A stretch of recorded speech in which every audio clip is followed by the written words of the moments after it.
Hey everybody, Nick here. So today is the US presidential election, or as I like to call it, the puppet picking contest. Because really that's what it is. I mean, there's so much evidence to see that all of these leaders are just puppets to a smaller group of unelected officials, elites, private interest, billionaire moguls, corporations, massive corporations, and all of them just dump an absorbent amount of money onto these candidates, which just are there to do the bidding of all of these people. I mean, you get politicians that have to do a little bit for the public. They have to do something because it's enabled to keep them quiet and subdued. I mentioned about distractions. Now that we've already have the distractions of everyday life in this hell realm, but politicians really are there to push the agenda of this group. Whether you want to believe that or not, that's your choice. I mean, I'm just simply stating what I see throughout all the information that is available to me, all the research that I did.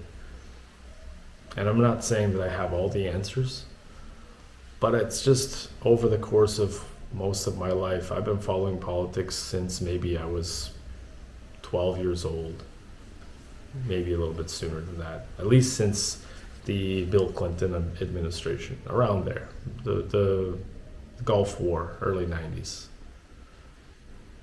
And the pattern is just, it's obvious. You get one in and then one out. And what happens? They end up doing the same thing that the last one did. It doesn't matter which party it is.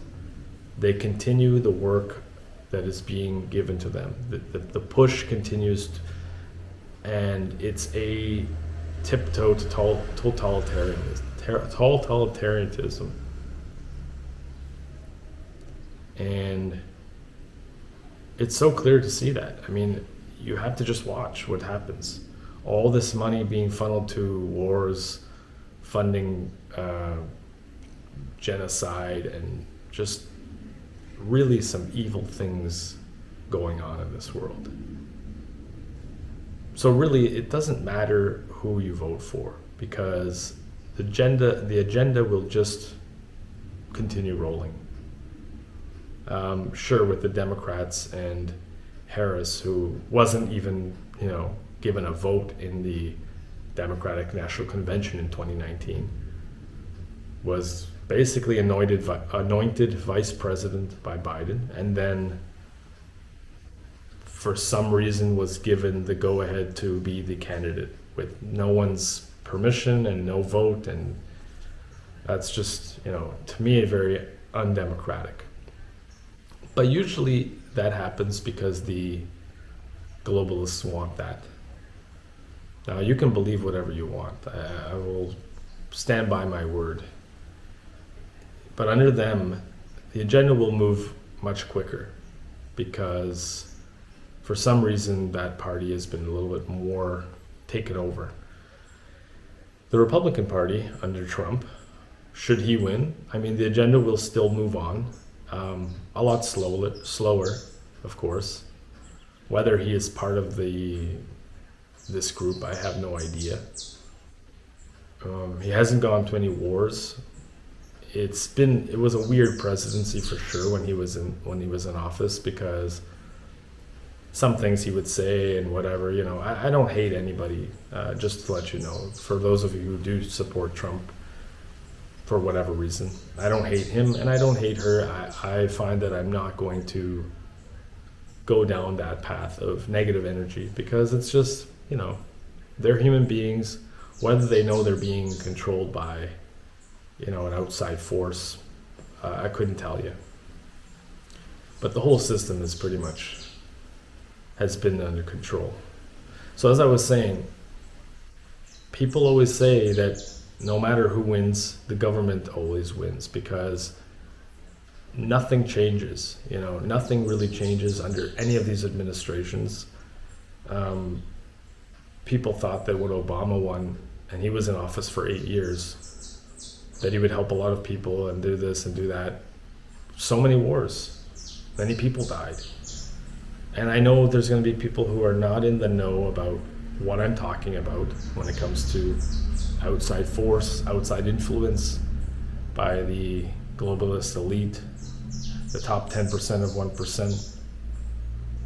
But look how many wars were started in those 8 years when Obama was in charge. Not to mention he did nothing for the black community. He didn't fix the lead poisoning in Flint, Michigan. He went and made some sort of stupid little appearance and pretending to drink the water. And it was just all real nonsense. I mean, you just have to look. It's all theater. And I'm not trying to influence you to vote one or the other or to not even vote at all. I just doing this video because I think people should know that really these elections mean nothing. Doesn't matter who the candidate is. Unless we make the change that we want to see in our world, I mean, we have to be the change. And I think there's only a couple of ways to change that. We have to stand up against this by saying no to all of this nonsense and get involved somehow. I mean, sure, a lot of people aren't able to get into politics, firstly because it's very expensive. It's not for everybody. It can be very stressful and dangerous. I mean, look how divided the United States is, for example. The rhetoric just keeps revving up and up and up and up and more and more and more. It's almost as if it's completely on purpose for an outcome. I mean, US Americans used to be more united. And sadly enough, they get united when it's some sort of terrorist attack or some BS, false flag event or something like that. When it shouldn't be. I mean, you should be able to help your neighbor no matter what party they vote for, no matter which candidate they vote for. You shouldn't have to, a prerequisite to help your neighbor shouldn't be to know who they voted for. But there's just been so much hate and vitriol being spewed out there. It's unbelievable. Whatever happened to respect and common decency? Now, I've done videos talking about how humanity is losing that, or never really had that to begin with. Maybe we're genetically, created to be nasty. I don't know. To be hateful to one another, but I don't know. The point is, we're here now, and it just seems like people will not help one another because of political differences or beliefs. I mean, I'm not going to not help somebody in need because they believe in abortion, or they don't believe in abortion, or they believe that we should have more social care, or whatever policy, whatever, whether you're religious or not. I think humanity, whether this is, like I said, this has ever existed, but in order for humanity to stabilize this world and become a place of good and safety and decency, common decency, we cannot let them divide us anymore. This is, definitely by design. All these media outlets definitely want Trump to either win, or if he doesn't win, to cause a stir. They get the ratings. That's all they care about. They don't care about the future of the country, the future of the world. They just simply all care about ratings and raking in the money. So it's never going to change. You even look on, for example, on YouTube, I used to follow these independent media groups. And I'm not calling out specific people because I don't hate them and I don't dislike them, and but I see the Young Turks as one of them, which is a left-wing progressive. Always attacking Trump, always attacking this, always attacking that. They love the fact that Trump was in office. They'll never admit that, but they got a lot of ratings because he created a buzz, It's just, and I see that whenever each of them go on a different network, there's David Pakman, there's, Piers Morgan, there's all these different people who are on there, and I'm not attacking them, but I'm just calling out what I see. And they always go on each other's networks and this and that, and it's always just, you can see the disdain they have for one another, and it's really, really sad. They're probably going to say, no, that's not true, it's just stating facts. But we have to try and find some common ground. We have to find a way to not let this political stuff get between us and get really upset about it. It's just all real nonsense, in my opinion. It's just crazy. It's so crazy. People get triggered.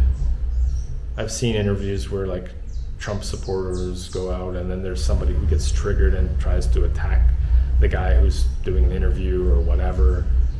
And I'm just like, how come you just not let it go? Just let it be. But that's part of how humanity is. I don't see that changing, but I do see that they love rallying us up because of politics and because of differences, and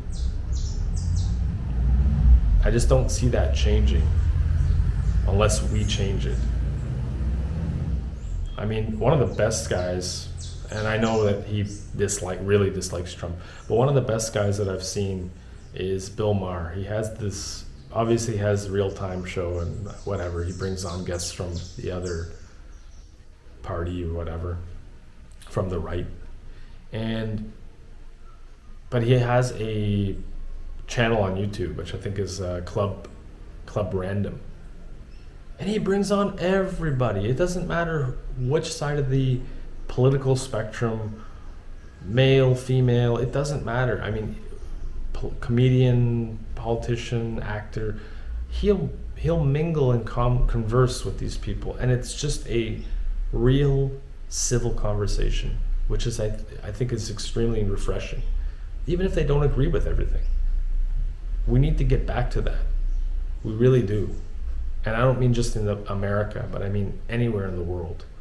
We need to find common ground as humans, because the negative energy that's being generated is through the roof. It's amazing. I applaud Bill Maher for that. I think he should let the Trump derangement syndrome let that go and kind of find some forgiveness. And I know that it's hard for humans to do that when they don't like somebody, but you have to try and find the good in people as well, and I know Trump is not perfect. Kamala Harris is not perfect. Whether they know they're being controlled, I don't know again. But let's say they're not.